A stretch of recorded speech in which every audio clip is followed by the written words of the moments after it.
In this short video, I will attempt to describe the effects of capacitance and inductance on resonant frequency in a visceral and palpable way. These concepts are often glossed over because there are few ways to visualize the resonance formula as a tangible thing. Now, as we've discussed in theory class, inductors add together in series, like making a longer coil.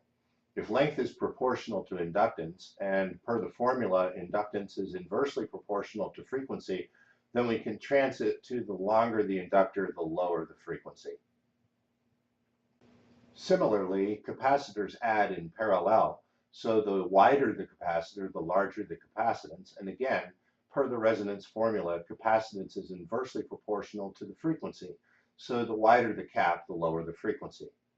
Pretty straightforward, if not somewhat abstract. So, using inductance as length and capacitance as width, we can just slightly rewrite the resonance formula to show that resonant frequency, which is the note being played, is inversely proportional to some function of length and width.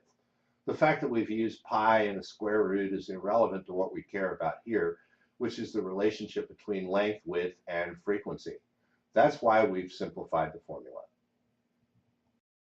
Being that a guitar string is a cylindrical device, we can use a volume to represent the result of combining length and width, or diameter, and rewrite our original statements to the wider the string, the lower the frequency, and the longer the string, the lower the frequency.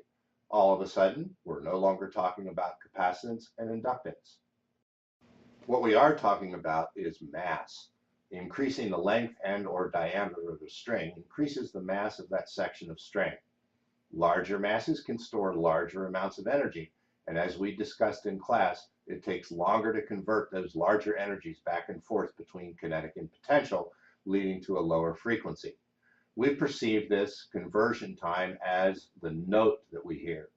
All acoustic music is made this way, and when we move the slide on the trombone, we're increasing the length of a resonant tube. Here are some examples using the pedal steel guitar, which is very adept at changing both the length and diameter of strings.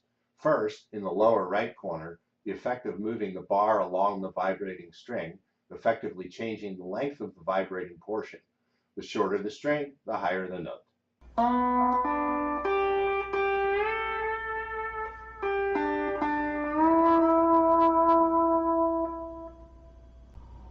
In the upper right, I'm pressing the pedal, which stretches the string, making it narrower, like the toy shown in the picture. This increased pitch plays a higher note.